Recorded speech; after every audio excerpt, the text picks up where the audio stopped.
എല്ലാ സജ്ജനങ്ങൾക്കും നമസ്കാരം. നമ്മൾ കഴിഞ്ഞ വീഡിയോയിൽ 1, 2, 3 ശ്ലോകങ്ങളുടെ അർത്ഥവും വായിക്കുന്നത് എങ്ങനെയാണെന്ന് നോക്കി. ഇന്ന് നമുക്ക് 4ാമത്തെ ശ്ലോകമാണ് ഇന്ന് ചെയ്യാൻ ഉദ്ദേശിക്കുന്നത്. 3ാമത്തെ ശ്ലോകത്തിൽ ആ 2 പരാർദ്ധകാലം, ദ്വിപരാർദ്ധകാലം സംവത്സരങ്ങൾ, ആ ദ്വിപരാർദ്ധ സംവത്സരം കടന്നുപോയപ്പോൾ ഭഗവാൻ മായ എന്ന ശക്തിയെ ഒന്ന് നോക്കുകയും, അതായത് മായ തന്നെത്താൻ ക്ഷോഭിച്ച് ആ മായയിൽ നിന്ന് തന്നെ കാലം എന്ന ശക്തിയും എല്ലാ അദൃഷ്ടവും സ്വഭാവവും തെളിഞ്ഞു വന്നിട്ട് ത്രിഗുണങ്ങളെ വികസിപ്പിച്ച് ആ മായയ്ക്ക് സഹായകമാക്കി നിൽക്കുക എന്ന പ്രവൃത്തിയും ചെയ്തു എന്നാണ് നമ്മൾ 3ാമത്തെ ശ്ലോകത്തിൽ പറഞ്ഞത്. ഇന്ന് 4ാമത്തെ ശ്ലോകം നമുക്ക് നോക്കാം. ഇതിനു മുമ്പ് എല്ലാവർക്കും നമസ്കാരം, ശുഭദിനം ആശംസിക്കുന്നു. ഭഗവാന്റെ കൃപാകടാക്ഷം അനുസ്യൂതം എല്ലാവരിലും ചൊരിയട്ടെ എന്ന് പ്രാർത്ഥിക്കുന്നു. നമുക്ക് 4ാമത്തെ ശ്ലോകം നോക്കാം. മായാസന്നിഹിതോ പ്രവിഷ്ടവപുഷ സാക്ഷീതി ഗീതോ ഭവാൻ ഭേദൈസ്താം പ്രതിബിംബിതോ വിവിശിവാൻ ജീവോപി നൈവാപരഃ കാലാദിപ്രതിബോധിതാധ ഭവതാ സഞ്ചോദിതാ ച സ്വയം മായാ സാ ഖലു ബുദ്ധിതത്വമസൃജത് യോസൗ മഹാനുച്യതേ. നമുക്ക് പദങ്ങൾ പിരിച്ചു പറയാം. മായാസന്നിഹിതഃ അപ്രവിഷ്ടവപുഷ സാക്ഷീഹി പ്ലസിതി സാക്ഷീതി ഗീതാഃ ഭവാൻ ഭേദൈഹി പ്ലസ്താം പ്രതിബിംബിതഃ വിവിശിവാൻ ജീവഃ പ്ലസ് അപി ന പ്ലസ് ഏവ പ്ലസ് അപരഃ കാലാദിപ്രതിബോധിത പ്ലസ് അധ ഭവത സംചോദിത ച സ്വയം മായാ സാ ഖലു ബുദ്ധിതത്വം പ്ലസ് അസൃജത് പ്ലസ് യഹ പ്ലസ് അസൗ പ്ലസ് മഹാൻ പ്ലസ് ഉച്യതേ. മായാ പ്ലസ് സഹിത മായാസഹിത അപ്രവിഷ്ട പ്ലസ് വപുഷ അപ്രവിഷ്ട വപുഷ കാല ആദി പ്രതിബോധിത കാലാദിപ്രതിബോധിത ബുദ്ധി തത്വം ബുദ്ധിതത്വം. ഈ 4ാം ശ്ലോകത്തിൽ ഈശ്വരൻ, ജീവൻ എന്നിവരുടെ സ്വരൂപമാണ് പറയുന്നത്. ആദ്യ പകുതിയിൽ പ്രകൃതിയിൽ നിന്നും സൃഷ്ടിയുണ്ടായ ക്രമവും അതുപോലെ മായാസന്നിഹിത ആ മായയാകുന്ന ആ ശക്തി വിശേഷത്തിൻ്റെ സമീപത്ത് തന്നെ ഭഗവാൻ സന്നിഹിതനാണ്, അല്ലെങ്കിൽ ഭഗവാന്റെ സാന്നിധ്യം ഉണ്ട്. ഭഗവാൻ അവിടെ ആ മായയാകുന്ന ആ ശക്തിയുടെ സമീപത്ത് തന്നെ സ്ഥിതി ചെയ്യുന്നു. എന്നിട്ട് അപ്രവിഷ്ട വപുഷ, എന്നാൽ മായയിൽ വപുസ് ശരീരമാണ്. അപ്രവിഷ്ട വപുഷ എന്ന് പറഞ്ഞാൽ മായയുടെ ശരീരത്തിൽ, ആ ശരീരത്തിൽ പ്രവേശിക്കാതെ അടുത്ത് തന്നെ ഇങ്ങനെ നിൽക്കുകയാണ്. മായാസന്നിഹിതോ സന്നിഹിത അപ്രവിഷ്ട വപുഷ മായാസന്നിഹിതോ പ്രവിഷ്ട വപുഷ സാക്ഷീതി ഗീതോ ഭവൻ, സാക്ഷിയായിട്ടാണ് നിൽക്കുന്നത്. സാക്ഷി എന്ന് പറഞ്ഞാൽ നമുക്കറിയാം, നോക്കിക്കാണുന്ന ആളാണ് സാക്ഷി. നമുക്കെല്ലാവർക്കും അറിയാമല്ലേ, സാക്ഷി വിസ്താരവും കോടതിയൊക്കെ. സാക്ഷി എന്ന് പറഞ്ഞാൽ കാണുന്ന ആളാണ്, നോക്കിക്കാണുന്ന ആൾ, കണ്ട ആളാണ് സാക്ഷി. ഇവിടെ സാക്ഷീതി ഗീതോ ഭവാൻ എന്ന് പറഞ്ഞിരിക്കുകയാണ്. ഇവിടെ സാക്ഷിയായിട്ട് നിൽക്കുകയാണ്. മായാശക്തിയുടെ ശരീരത്തിലേക്കോ അല്ലെങ്കിൽ മറ്റ് ജീവജാലങ്ങളുടെ ശരീരത്തിലേക്കോ ഒന്നും പ്രവേശിക്കുന്നില്ല. സാക്ഷീതി ഗീതോ ഭവാൻ, ഗീതോ എന്ന് പറഞ്ഞാൽ ഇവിടെ ഗീതം പറയുന്നു എന്നേ അർത്ഥമുള്ളൂ. ഭേദൈസ്താം പ്രതിബിംബിതോ വിവിശിവാൻ എന്ന് പറഞ്ഞു. ഈ മായ ഒരിക്കലും ഭഗവാനെ സ്പർശിക്കുന്നില്ല, അതുപോലെ തന്നെ ബന്ധിക്കുന്നുമില്ല. ഭഗവാന് ശരീരമില്ല, ഉണ്ടോ? അതാണ് അപ്രവിഷ്ടവപുഷ എന്ന് പറഞ്ഞ്. ഇപ്പോൾ നമ്മൾ ആത്മാവിന് ശരീരവുമായി ബന്ധമില്ലാത്തതുപോലെ നമ്മുടെ എല്ലാം സൂക്ഷ്മ ശരീരമാണ് ഭഗവാൻ ലയിച്ചത്. ആ ഭഗവത് ചൈതന്യവുമായിട്ട് മായയ്ക്ക് ഒരു ബന്ധവുമില്ല. പിന്നെ അതുകൊണ്ടാണ് സാക്ഷീതി ഗീതോ ഭവാൻ, സാക്ഷാൽ ഈക്ഷതൈതി സാക്ഷി, നേരിട്ട് നോക്കിക്കാണുന്ന ആ ചൈതന്യത്തെ കൊടുത്ത്, ആ ശക്തിയെ കൊടുത്ത് ഭഗവാൻ നോക്കിക്കണ്ടുകൊണ്ടിരിക്കുകയാണ്. അങ്ങനെ ഭഗവാനെ സാക്ഷി എന്ന് പറയുകയാണ് ചെയ്യുന്നത്. സാക്ഷീതി ഗീതോ ഭഗവാൻ. നീ മാറി നിന്ന് നോക്കിക്കാണുന്നു. ഭേദയിസ്താം പ്രതിബിംബിതോ വിവിശിവൻ. ഏതൊക്കെ അദൃഷ്ടങ്ങൾ നമ്മൾ കഴിഞ്ഞ ശ്ലോകത്തിൽ പറഞ്ഞതാണ്, കാണാൻ സാധിക്കാത്തതും. അതുപോലെ എല്ലാ അദൃഷ്ടവും സ്വഭാവവും തെളിഞ്ഞു വന്നു. കാലം എന്ന ശക്തി വന്നു. അത് കഴിഞ്ഞ് എല്ലാ അദൃഷ്ടവും സ്വഭാവവും വന്നു എന്ന് നമ്മൾ മൂന്നാമത്തെ ശ്ലോകത്തിൽ പറഞ്ഞു. അങ്ങനെ ആ ഏതൊക്കെ അദൃഷ്ടങ്ങളും സ്വഭാവങ്ങളും ചേർന്ന് ജീവാത്മാക്കൾ വന്നിട്ടുണ്ടോ ആ ജീവാത്മാക്കൾ ഭഗവാൻ പ്രതിബിംബിച്ചു. പ്രതിബിംബിതോ വിവിശിവാൻ എന്ന്. അപ്പോൾ അതിനുള്ളിലേക്ക് ആ വിവിശിവാൻ എന്ന് പറഞ്ഞാൽ പ്രവേശിച്ചു എന്നാണ്. ഭഗവാൻ പ്രവേശിച്ചു. ജീവോപി നൈവാപരഹ, അങ്ങനെയാണ് ഈ ജീവൻ ഉണ്ടായിത്തീരുന്നത്. എന്ന ഏവ അപരഹ എന്ന് പറഞ്ഞാൽ വേറെ ഒന്നില്ല അപരനായിട്ട്. ആ ജീവൻ മറ്റാരുമല്ല. നൈവാപരഹ, വേറെ ആരുമല്ല, അത് ഭഗവാനാണ്. ഭഗവാൻ അവിടുന്ന് തന്നെയാണ് ഈ ജീവനായിട്ട് പ്രവേശിച്ചത്. കാലാതിപ്രതിബോധിതാധസ്ഭവത സഞ്ചോദിത സ്വയം. ആ കാലം മായയുടെ ശക്തിയായിരിക്കുന്ന ആ കാലശക്തി, കാലം അദൃഷ്ടം സ്വഭാവം ഇവ സഹായക്രിയ ആയിട്ട് കൂടെ ഉണ്ടെന്നാണല്ലോ നമ്മൾ പഠിച്ചത് അല്ലേ. പ്രാദുർഭൂയ ഗുണാൻ വികാസ്യ വിദതുസ്തസ്യാഹ സഹായക്രിയ എന്ന് പറഞ്ഞു. അപ്പോൾ ഇവർ ഈ മായാശക്തി ഇവിടെ ഇങ്ങനെ കാലാതിപ്രതിബോധിതാധ ഭവത സഞ്ചോദിത സ്വയം. ആ കാലം മായയുടെ ശക്തിയായിരിക്കുന്ന കാലശക്തിയുടെ പ്രേരണ കൊണ്ട് അധഭവത സഞ്ചോദിതാധ, പിന്നെ പ്രേരിപ്പിക്കപ്പെട്ടു, ഭഗവാനാൽ പ്രേരിപ്പിക്കപ്പെട്ടു. ആ പ്രേരണ കൊണ്ട് പിന്നെ ഭഗവാൻ ചൈതന്യം നൽകിയാണ് പ്രേരിപ്പിക്കുന്നത് അല്ലേ. ആ മായാശക്തി ഈ ഭഗവാന്റെ ചൈതന്യം കൊണ്ട് പ്രേരിപ്പിക്കപ്പെട്ടിട്ട് ഒരു പുതിയ തത്വത്തെ, അതായത് ബുദ്ധിതത്വം അസൃജത്, ബുദ്ധിതത്വത്തെ അസൃജത് എന്ന് പറഞ്ഞാൽ സൃഷ്ടിക്കുന്നു. ആ തത്വമാണ് ഈ പ്രപഞ്ചം മുഴുവൻ നിറഞ്ഞു നിൽക്കുന്നത്. യോസൗ മഹാൻ ഉച്യതേ, അതിനെയാണ് മഹാൻ ഉച്യതേ, മഹാൻ എന്ന് പറയപ്പെടുന്നത്.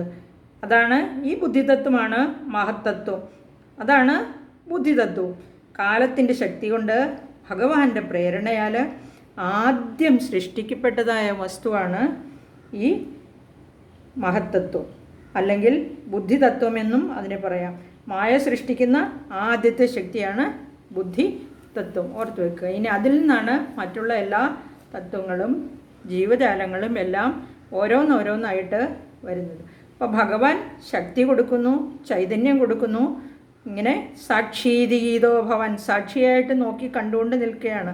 ആ പ്രകൃതി എന്ന് പറഞ്ഞാൽ മായയാണ് സൃഷ്ടിക്കുന്നത്, ആ പ്രകൃതിയാണ് സൃഷ്ടിക്കുന്നത്. പ്രകൃതിയെ നോക്കിക്കൊണ്ട് സാക്ഷിയായി ഭഗവാൻ നിൽക്കുന്നു.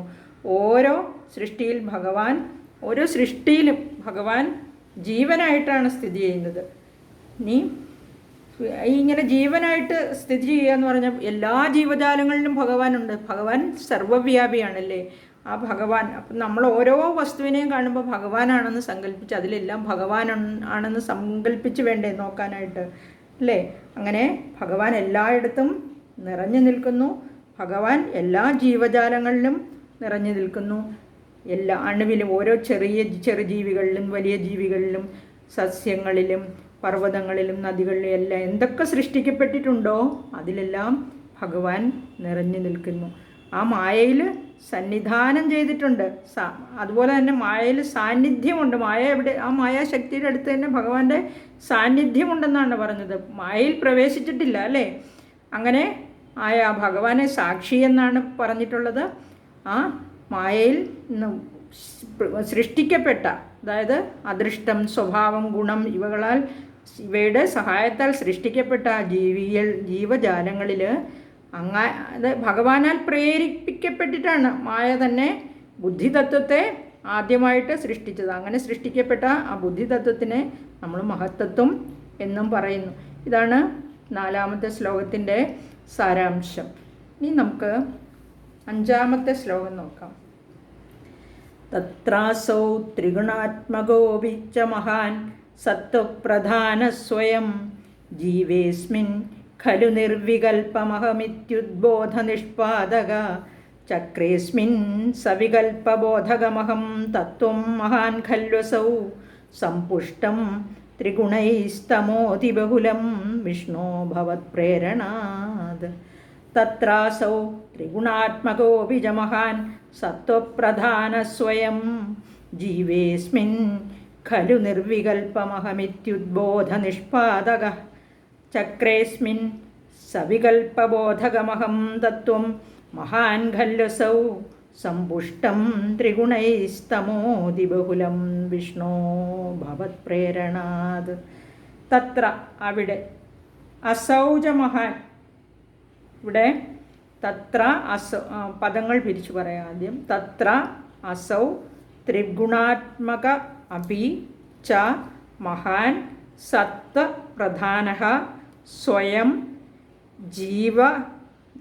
ജീവഃ അസ്മിൻ ഖലു നിർവികൽപം അഹം ഇതി ഉദ്ബോധനിഷ്പാദകഃ ചക്രേസ്മിൻ സവികൽപബോധകം അഹം തത്വം മഹാൻ ഖലു അസൗ സമ്പുഷ്ടം ത്രിഗുണൈഃ തമഃ അതിബഹുലം വിഷ്ണോ ഭവത്പ്രേരണാത്. ഈ പദച്ഛേദം നോക്കുക.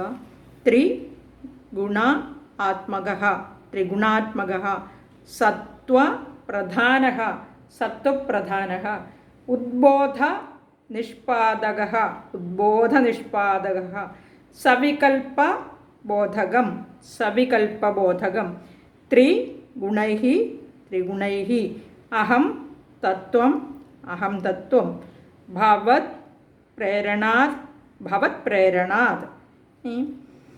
ഇനി അഞ്ചാമത്തെ ശ്ലോകത്തിൽ ഈ ത്രിഗുണാത്മകമായ, അതായത് സത്വരജസ് തമോ ഗുണങ്ങൾ നിറഞ്ഞ, അതെല്ലാം ഒന്നിച്ചു ചേർന്ന, സാത്വികം രാജസം താമസം, ഈ ഗുണങ്ങൾ ഒന്നിച്ചു ചേർന്ന മഹത്തത്വം സത്വഗുണപ്രധാനമായിട്ട് അഹം എന്ന ബോധത്തെ സൃഷ്ടിക്കുന്നു. അത് തമോ ഗുണപ്രധാനമായിട്ട് അഹങ്കാരത്തെയും സൃഷ്ടിക്കുന്നു എന്നാണ് ഈ അഞ്ചാമത്തെ ശ്ലോകത്തിൽ പറയുന്നത്.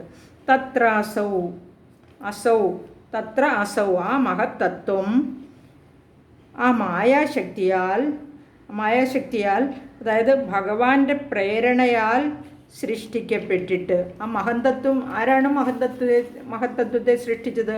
ഭഗവാന്റെ പ്രേരണയാൽ, ആ മായാശക്തിയാൽ സൃഷ്ടിക്കപ്പെട്ട മഹത്തത്വം അതാകട്ടെ ത്രിഗുണാത്മക, മൂന്ന് ഗുണങ്ങൾ, അതായത് മൂന്ന് ഗുണങ്ങൾ കൂടി ചേർന്നതാണ്. എങ്കിലും സത്വപ്രധാന, സത്വ അതായത് സത്വഗുണപ്രധാനമായിട്ട് സ്വയം അഹം എന്ന ബോധത്തെ, അതായത് അഹം എന്ന ബോധം എന്ന് പറഞ്ഞാൽ അഹം എന്നാൽ ഞാനെന്നാണ് അല്ലേ, ഞാനെന്ന ബോധം എന്ന് ആണ് ഉദ്ദേശിക്കുന്നത്. അതാണ്. പിന്നെ അത് വികല്പമില്ലാത്തതാണ്. അതാണോ ഇതാണോ എന്നൊന്നും തോന്നലില്ല, ആ കൺഫ്യൂഷനൊന്നും ഇല്ലാത്ത ഞാൻ എന്ന ഒരു തോന്നലിനെ സ്വയം ഉണ്ടാക്കുന്നു, ഓരോ ജീവനിലും ഉണ്ടാക്കുന്നു. ഇതെല്ലാം സൂക്ഷ്മമാണ്, എല്ലാം ഭഗവാന്റെ അടുത്തുള്ളത്. അതിലോരോ ആണ്, ഓരോന്നിലും അഹം എന്ന തോന്നലിനെ ഉണ്ടാക്കുന്നു സ്വയം. അസൗ മഹാൻ ഖലു വിഷ്ണു, ഹേ വിഷ്ണു ഭഗവാനെ, ഈ അസൗ മഹാൻ എന്ന് പറഞ്ഞാൽ മഹത്വത്വം തന്നെ അവിടുത്തെ പ്രേരണയാൽ ഭവത് പ്രേരണാത്, ഭവാന്റെ അതായത് ഭഗവത് പ്രേരണ കൊണ്ട് അസ്മിൻ ഇതിങ്കൽ, ഈ ജീവൻകൾ ത്രിഗുണൈഹി സമ്പുഷ്ടം, ത്രിഗുണങ്ങളെല്ലാം നന്നായി തികഞ്ഞതും എന്നാൽ തമോതിബഹുലം, തമോതിബഹുലം എന്ന് പറഞ്ഞാൽ തമോ ഗുണം കുറച്ച് അധികമായിട്ടുണ്ട്.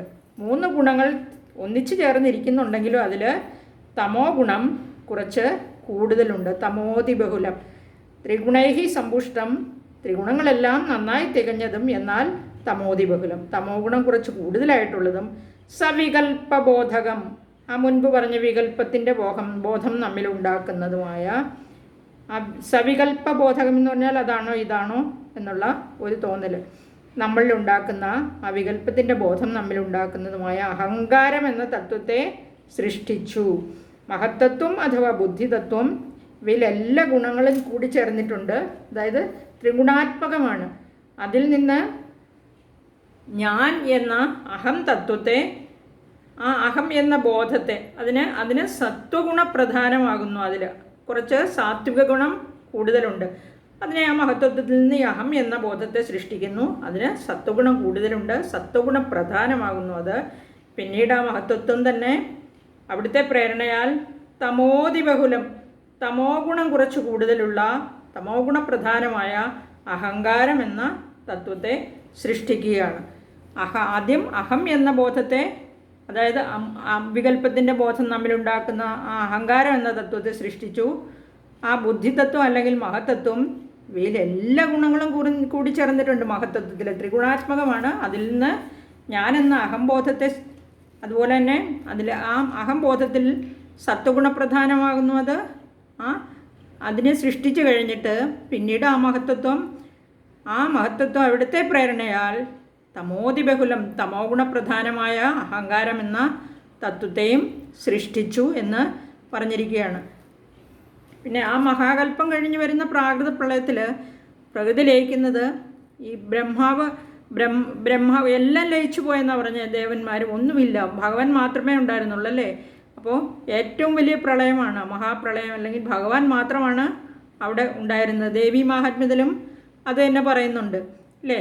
ഏകാർണവേഹി ശയനെ എന്ന് ദേവി മാഹാത്മ്യത്തിലും പറയുന്നുണ്ട്. കഴിഞ്ഞ ശ്ലോകത്തിൽ സൂചിപ്പിച്ചിരുന്നു, യോഗനിദ്രാം യഥാ വിഷ്ണുർ ജഗത്യേകാർണവീകൃതേ ആസ്തീര്യ ശേഷമഭജത് കൽപ്പാന്തേ ഭഗവാൻ പ്രഭു തഥാദ്വാവസരോ ഘോരോ വിഖ്യാതൗ മധുകൈടഭോ എന്ന് ദേവി മാഹാത്മ്യത്തിലും പറയുന്നുണ്ട് 1-ാം അധ്യായത്തിൽ. അതായത് യോഗനിദ്രാം യഥാ വിഷ്ണു എന്ന് പറഞ്ഞാൽ യോഗനിദ്രയിലാണ്ടുപോയി പ്രളയകാലത്ത്.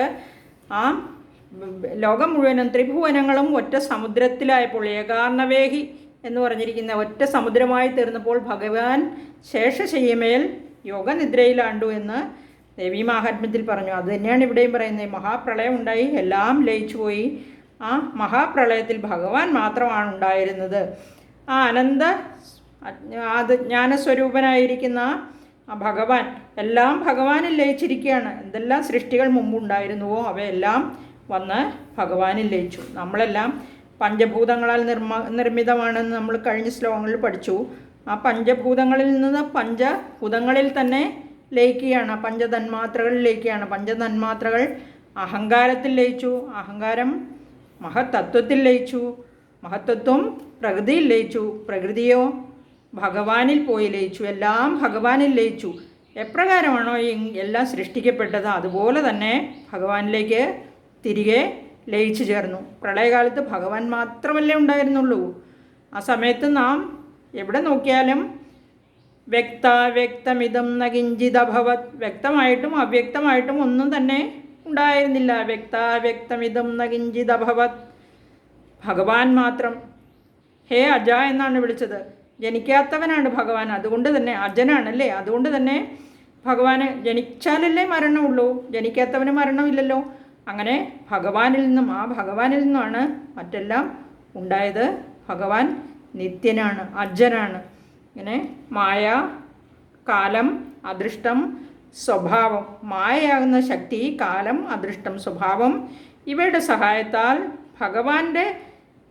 ഇതെല്ലാം ഭഗവാന്റെ ശക്തി തന്നെയാണ്. ഭഗവാന്റെ പ്രേരണയാൽ പ്രളയത്തിന് ശേഷം ഒന്നൊന്നായിട്ട് ഇങ്ങനെ പൊന്തി വന്നു, അതായത് സൃഷ്ടിക്കപ്പെട്ടു. ആ മായാശക്തിയാൽ, മായയിൽ അതായത് ഭഗവാന്റെ ജഠരത്തിലാണ് എല്ലാം ലയിച്ചു കിടന്നത് അല്ലേ.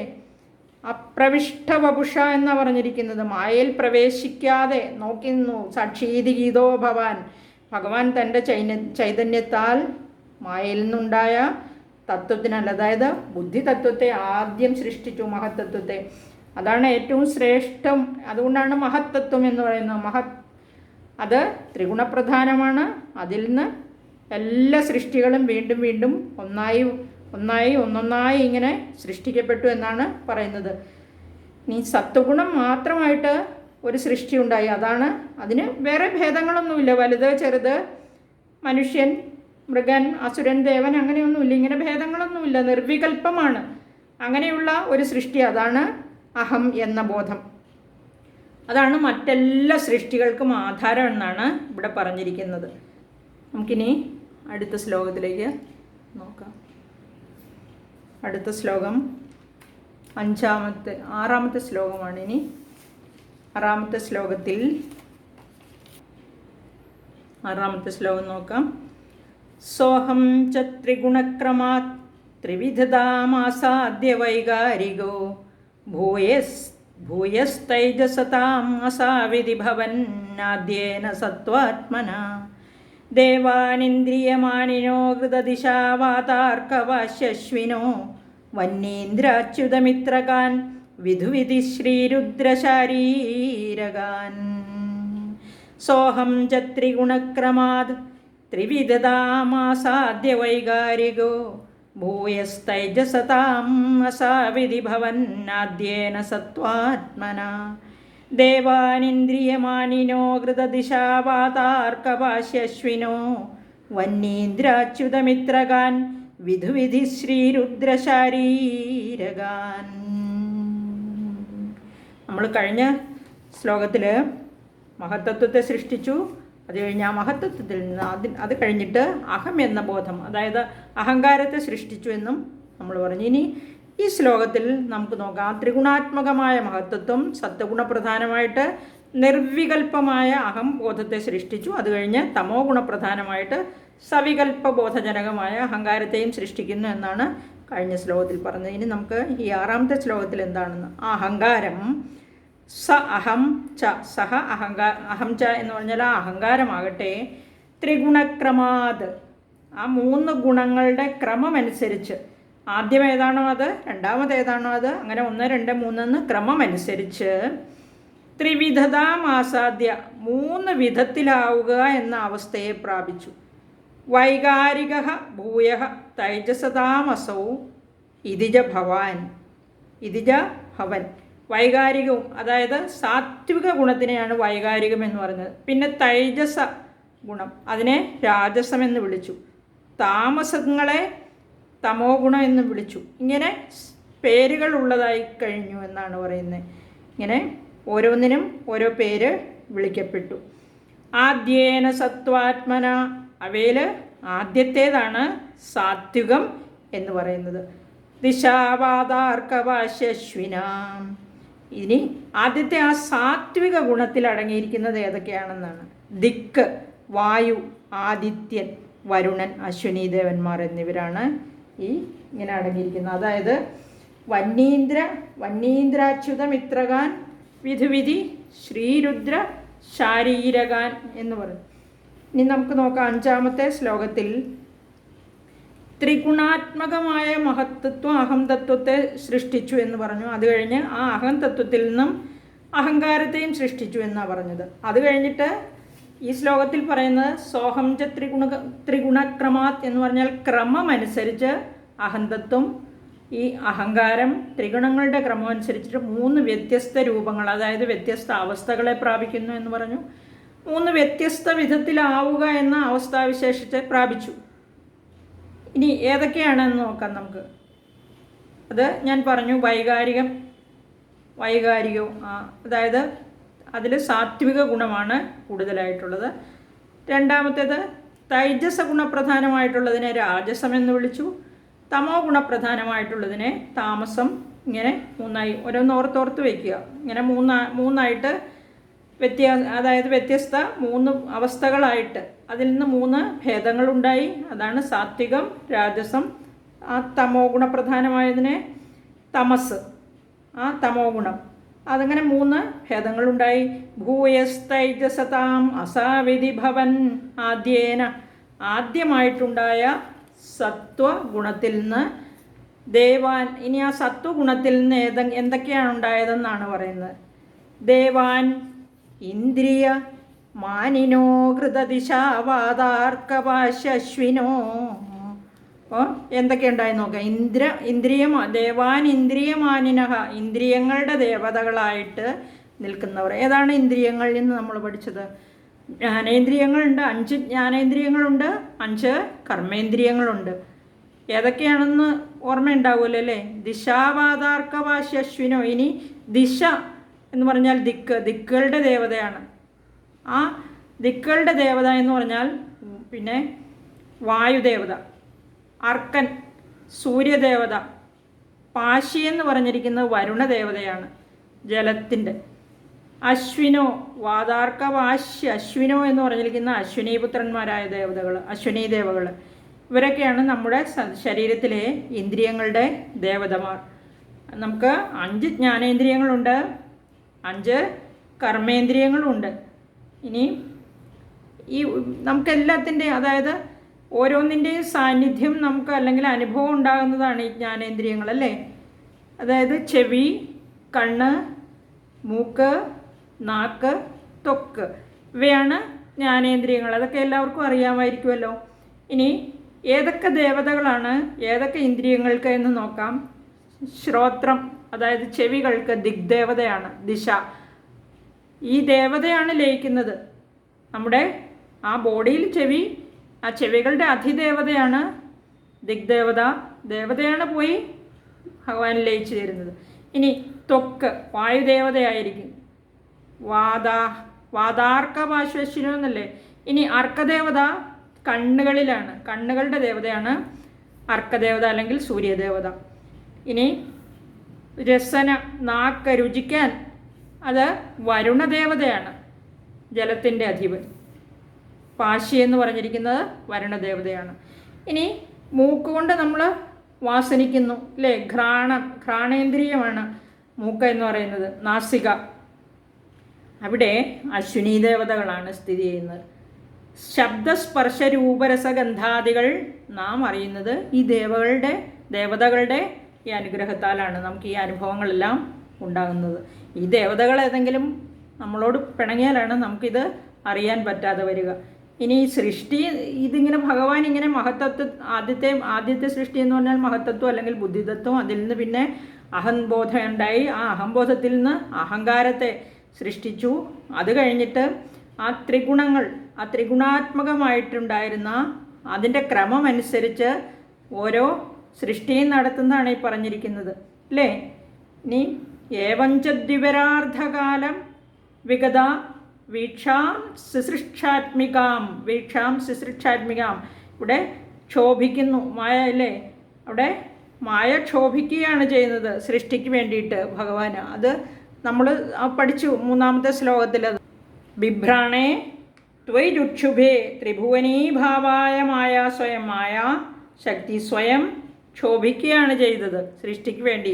എനിക്ക് സൃഷ്ടി നടത്തണം, സൃഷ്ടിക്ക് സമയമായി എന്ന് പറഞ്ഞ് ക്ഷോഭിക്കുന്നു. അങ്ങനെയാണ് മായാത ഖലു കാലശക്തിരഖിലാദൃഷ്ടം സ്വഭാവോപിച പ്രാദുർഭൂയ ഗുണാൻ വികാസ്യ വിദതുസ്തസ്യാഹ സഹായക്രിയാം. അങ്ങനെ സൃഷ്ടിക്കുന്നത്.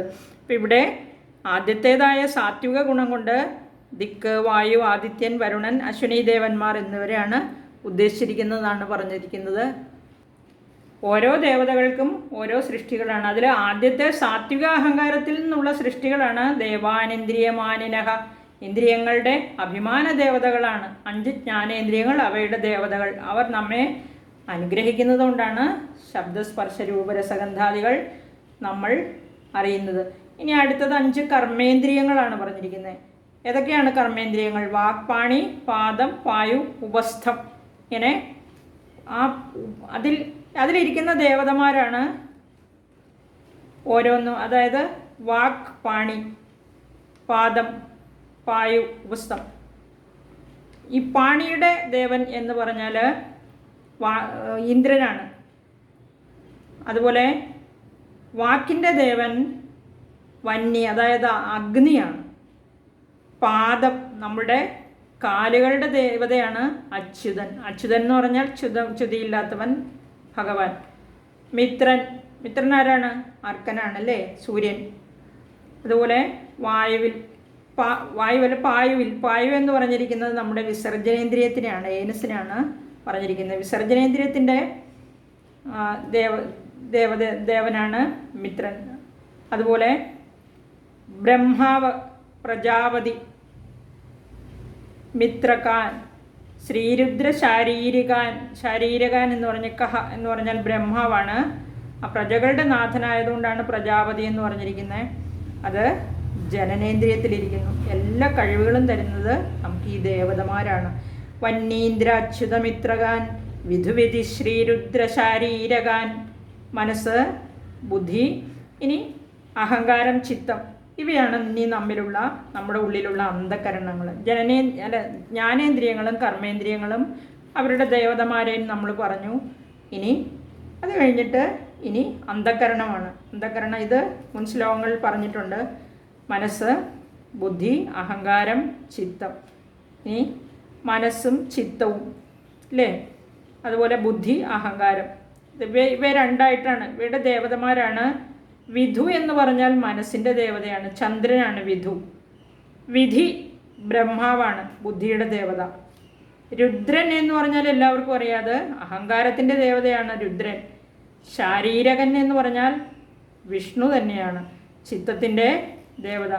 ഈ ഇവയെല്ലാം സൃഷ്ടിച്ചിരിക്കുന്നത് ആ അഹങ്കാരത്തിൽ നിന്ന്, അതായത് സാത്വിക ഗുണപ്രധാനമായ അഹങ്കാരത്തിൽ നിന്നാണ്. ഇവയെല്ലാം ഭഗവത് പ്രേരണയാൽ ആ മായാശക്തി കാലം, സ്വഭാവം, അദൃഷ്ടം ഇവയുടെ സഹായത്താൽ സൃഷ്ടിച്ചു. മായാത ഖലു കാലശക്തിരഖിലാദൃഷ്ടം സ്വഭാവോപിജ പ്രാദുർഭൂയ ഗുണാൻ വികാസ്യ വിദതസ്തസ്യ സഹായക്രിയ. ഈ സൃഷ്ടികളെല്ലാം സൂക്ഷ്മങ്ങളാണെന്നും കൂടെ അറിഞ്ഞു വയ്ക്കുക. ഇനി നമുക്ക് അടുത്ത ശ്ലോകം അടുത്ത വീഡിയോയിൽ പറയാം. എല്ലാവർക്കും ശുഭദിനം ആശംസിക്കുന്നു. നന്ദി, നമസ്കാരം.